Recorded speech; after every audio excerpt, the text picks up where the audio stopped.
The evolution of the bow and arrow, a weapon through time. Part 1. Imagine a world before metal, before kingdoms, before armies marched under banners, a world where survival balanced on instinct, courage, and the ability to outthink the forces of nature itself. In that world, before maps, before written stories, before the first sparks of civilization even glimmered, there was a moment, an almost divine moment, when a human being watched a branch bend, tremble, and snap back with violent force, and they realized that power could be stored, aimed, and released at will. That single moment changed human history forever. That moment gave birth to one of the most transformative inventions of all time, the bow and arrow.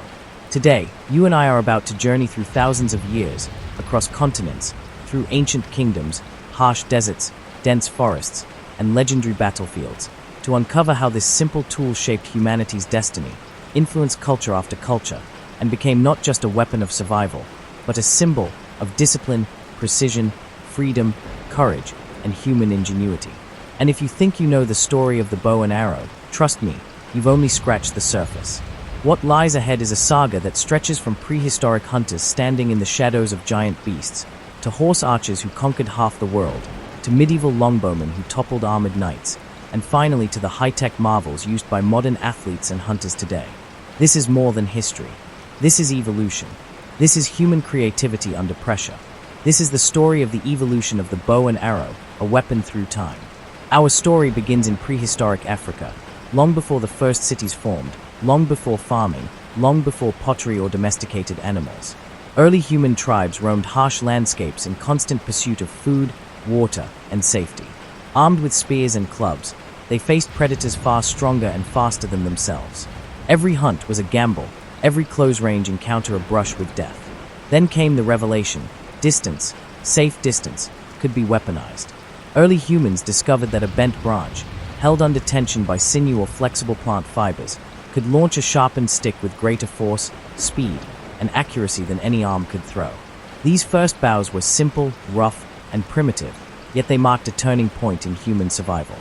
With bows, hunters could target animals without endangering themselves. They could bring down prey faster. They could feed more people. They could defend their communities from afar. And just like that, the bow and arrow became not merely a tool but a lifeline. As humans migrated across continents, the bow traveled with them, adapting to each environment. In Europe, where dense forests stretched for miles, shorter bows made maneuvering through thick brush easier. In colder regions, where wood types varied, new designs and techniques emerged. Arrowheads crafted from stone, bone, and eventually antler and flint evolved for different purposes: hunting birds, piercing animal hide, or delivering poison. These weren't just weapons, they were innovations, crafted over generations as humans experimented with materials, shapes, and sizes to refine the art of archery. Civilizations began to form, and with them came organized warfare, strategy, and the need for disciplined armies. Ancient Egypt was one of the first great empires to master the bow as both a symbol and a weapon. Egyptian pharaohs and elite soldiers rode into battle in swift chariots, loosing arrows with astonishing accuracy. The bow became a defining part of Egyptian military dominance. It was depicted in murals, painted on tomb walls, and carved into temple pillars. The bow wasn't just a weapon, it was a statement of authority. When a pharaoh drew a bow, it symbolized power over enemies and mastery over the land. Egyptian bowyers crafted long, elegant self-bows from local woods, their arrows tipped with copper or bronze as metallurgy advanced. These bows allowed Egyptian armies to strike with precision long before their enemies reached striking range, giving them a major tactical advantage. But while Egypt excelled, another region was revolutionizing archery design in ways that would echo throughout history: Mesopotamia and Persia. Here, the bow evolved into something extraordinary: the composite bow. Unlike the simple wooden bows of earlier cultures, the composite bow used layered materials: wood for structure, horn for compression, and sinew for tension. These layers were glued together with animal-based adhesives and carefully shaped into compact, powerful frames. The result was a bow that was shorter, stronger, and capable of delivering incredible force. Unlike long self-bows, composite bows could be used effectively on horseback, setting the stage for one of the most transformative military developments the world would ever see. Meanwhile, in China, the bow rose to an even more profound level. Archery was not merely a tool of war or hunting, it became a pillar of culture, philosophy, and moral education. Ancient Chinese texts reveal that learning to shoot a bow correctly was seen as a reflection of one's character. Calmness, patience, discipline, self-control. These virtues were believed to live within the archer. If your shot was wild, your spirit was unsettled. If your aim was true, your heart was steady. Chinese archers trained with both longbows and composite bows, and their armies deployed archers in massive numbers. These archers were equipped with bronze and later iron-tipped arrows designed for penetrating armor, shields, and even fortifications. As dynasties rose and fell, Chinese archery evolved into an intricate blend of martial skill and personal development, influencing their society for centuries. But it was on the open grasslands of Central Asia, the endless steppes stretching from modern-day Hungary to Mongolia, where the bow achieved its most terrifying and dominant form. Here lived the nomads, Scythians, Huns, Turkic tribes, and later the mighty Mongols. These were people born into the saddle, raised on horseback, trained from childhood to shoot while riding at full speed. Their lives depended on mobility, precision, and deadly efficiency. And at the heart of their culture was the composite bow, short, curved, powerful, capable of shooting arrows farther and with more penetrating force than almost any bow of its time. Steppe warriors mastered the art of firing forward, sideways, and even backward, while galloping away from the enemy, a maneuver known as the Parthian shot. It was psychological warfare as much as physical. Armies that fought against steppe archers rarely saw their opponents up close. Instead, they faced clouds of arrows raining down from fast-moving riders who attacked from all angles before disappearing into the horizon. When the Mongol Empire emerged under Genghis Khan, this weapon became the engine of the largest land empire in human history. Mongol archers could hit targets accurately from remarkable distances. Their arrows could pierce armor. Their mobility outmatched every enemy. With bows in hand, they swept across Asia and Europe with unstoppable force. In contrast to the fast, compact composite bows of the steppe, another legendary design was rising in medieval Europe, the longbow. Towering over its users, often as tall as the archer himself, the longbow was a masterpiece of raw power.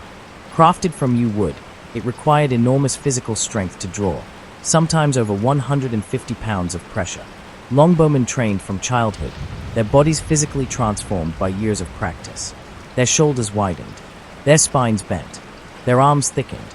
Their bones even developed structural changes from the constant strain. And when formations of longbowmen launched arrows in unison, the sky darkened. At battles like Crécy and Agincourt, English longbowmen decimated armies of heavily armored knights, proving that skill, distance, and precision could defeat brute strength and steel. Across the world, other cultures developed their own unique archery traditions. In Japan, the yumi, a long, asymmetrical bow, became deeply connected to the samurai. Archery in Japan was more than combat. It was a spiritual discipline, codified into the practice of kyudo, the way of the bow, a meditative and refined art still practiced today.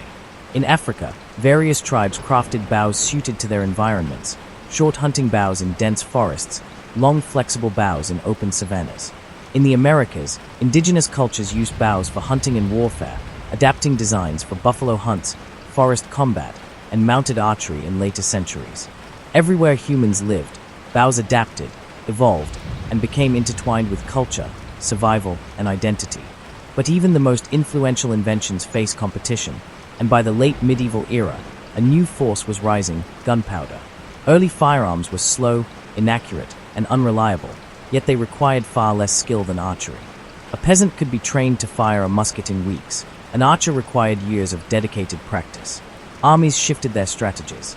Governments realized it was cheaper and faster to train musketeers.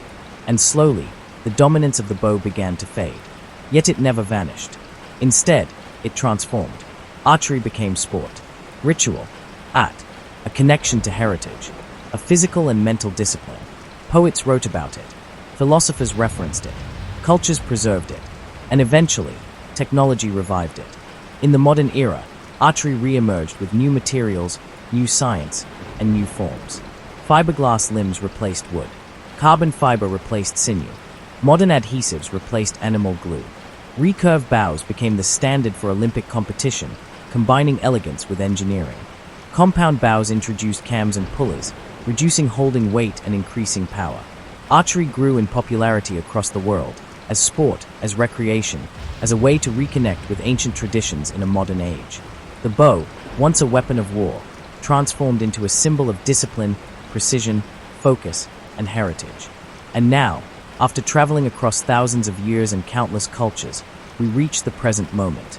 The bow and arrow remain one of humanity's oldest surviving technologies, still recognizable in form, still respected in purpose, still powerful in symbolism.